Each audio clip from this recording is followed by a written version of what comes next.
Hello नमस्कार आदाब में एबीएस। दोस्तों 9 जुलाई को देश रुकने वाला है। 25 करोड़ से ज्यादा मजदूर, किसान और कर्मचारी एक साथ हड़ताल पर जा रहे हैं। बैंक बंद होंगे, डाकघर सन्नाटा झेलेंगे, कोयले की खदानों में हलचल नहीं होगी और कई सरकारी दफ्तर की कुर्सियां खाली पड़ी होंगी।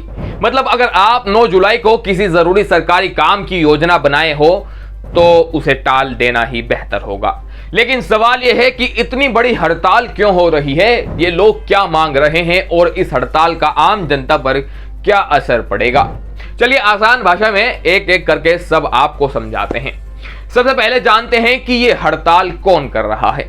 ये कोई एक संगठन की बात नहीं है, ये बल्कि देश की 10 सबसे बड़ी मजदूर यूनियनें इस हड़ताल में शामिल हो रही हैं। इनमें all India trade union Congress, Hind मजदूर सभा और कई अन्य संगठन शामिल हैं जो बैंक, डाकघर, खनन, निर्माण, परिवहन और सार्वजनिक क्षेत्र के कर्मचारियों का प्रतिनिधित्व करते हैं।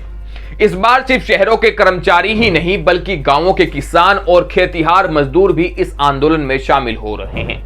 संयुक्त किसान मोर्चा और कृषि मजदूर संगठनों ने भी इस बंद को समर्थन दिया।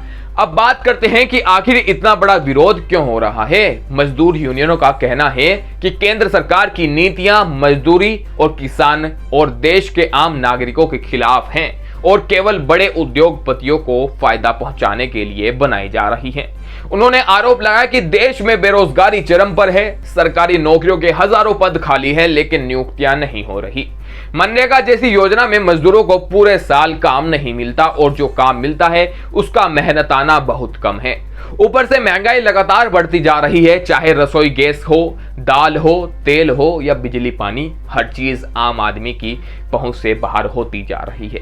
अब जरा ध्यान दें, इन यूनियनों ने सरकार को 17 सूत्रीय मांग पत्र सौंपा है। इसमें कहा गया है कि खाली सरकारी पदों पर तुरंत भर्ती की जाए, मनरेगा में काम के दिन बढ़ाए जाए और मजदूरी भी बढ़ाई जाए। शहरों के लिए भी इसी तरह की योजनाएं लागू की जाए और सार्वजनिक क्षेत्रों की कंपनियों को निजी हाथों में बेचना बंद किया जाए।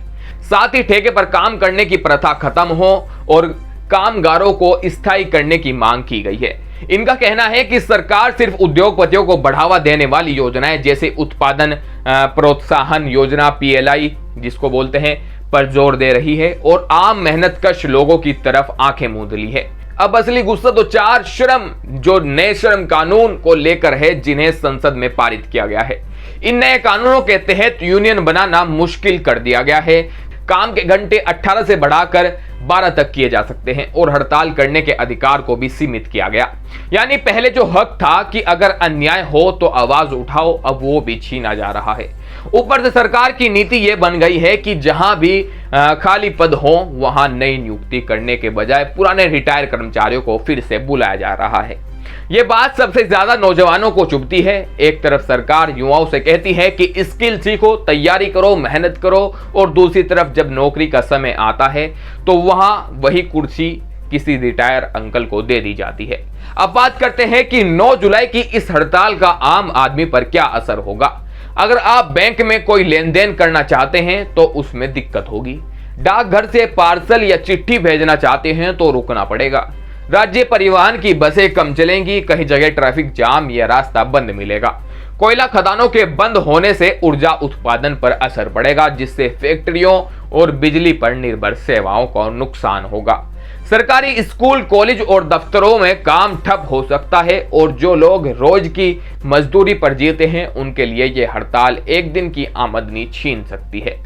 इस हड़ताल की एक खास बात यह भी है कि यह कोई अचानक उठी चिंगारी नहीं है। इससे पहले भी पिछले कुछ सालों में ऐसे भारत बंद हो चुके हैं जैसे 26 नवंबर 2020, 28-29 मार्च 2022 और 16 फरवरी 2024।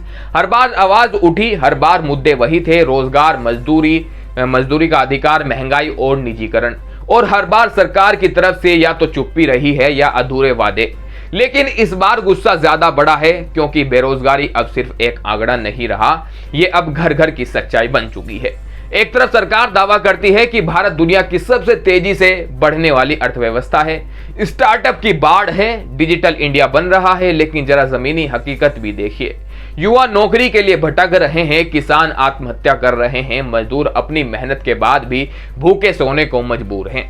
और जब यह वर्ग सड़कों पर उतरता है तो राष्ट्र विरोधी रुकावट डालने वाला या राजनीति से प्रेरित कहा जाता है।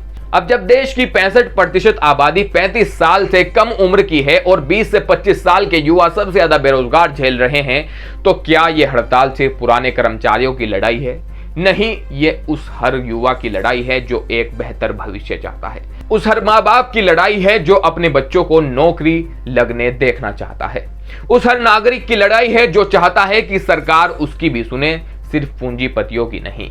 तो 9 जुलाई को भारत बंद सिर्फ एक प्रदर्शन नहीं, ये एक चेतावनी है, एक आवाज है, एक तकलीफ की पुकार है जो चाहती है कि हम थक चुके हैं, अब सिर्फ सहेंगे नहीं, अब बोलेंगे, और अगर जरूरत पड़ी तो रुकेंगे भी, ताकि देश चलाने वालों को समझ में आए कि देश सिर्फ इमारतों से नहीं मजदूरों से चलता है। आप क्या सोचते हैं? क्या यह भारत बंद असरदार होगा? क्या सरकार मजदूरों की आवाज सुनेगी, या फिर ये एक और दिन होगा जब देश रुकेगा लेकिन व्यवस्था फिर से वही सोती रहेगी? नीचे कमेंट्स में अपनी राय जरूर लिखिए, वीडियो को शेयर कीजिए ताकि ज्यादा लोग समझ सके कि यह सिर्फ एक हड़ताल नहीं, एक पूरी पीढ़ी की आवाज है। और अगर आप ऐसी ही देश की जमीनी और बिना मिलावट वाली बातें सुनना चाहते हैं तो चैनल को सब्सक्राइब जरूर करें। जल्दी लौटूंगा एक और नई अपडेट और बड़ी खबर के साथ। जय हिंद।